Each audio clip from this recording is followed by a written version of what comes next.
Mayong buntag sa tanan, no? Congrats sa nakadaog sa 2 PM result 156. Ang atoa is 615.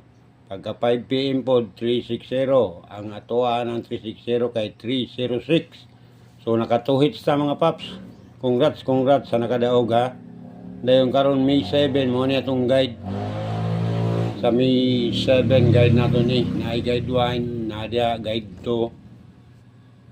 Iska, double, triple. Pag triple all. Triple all mga paps. Then 0. Maintain na to. Pabuhagay. QP. So, mo na itong guide mga paps sa May 7, no? Once again, congrats. Naka 2 hits tag hapon sa 2 PM o 5 PM, no? 156. Ang ato 615. 360. Ang ato 306. So, pa-subscribe na lang po ko mga paps. So, mayong buntag sa kanan.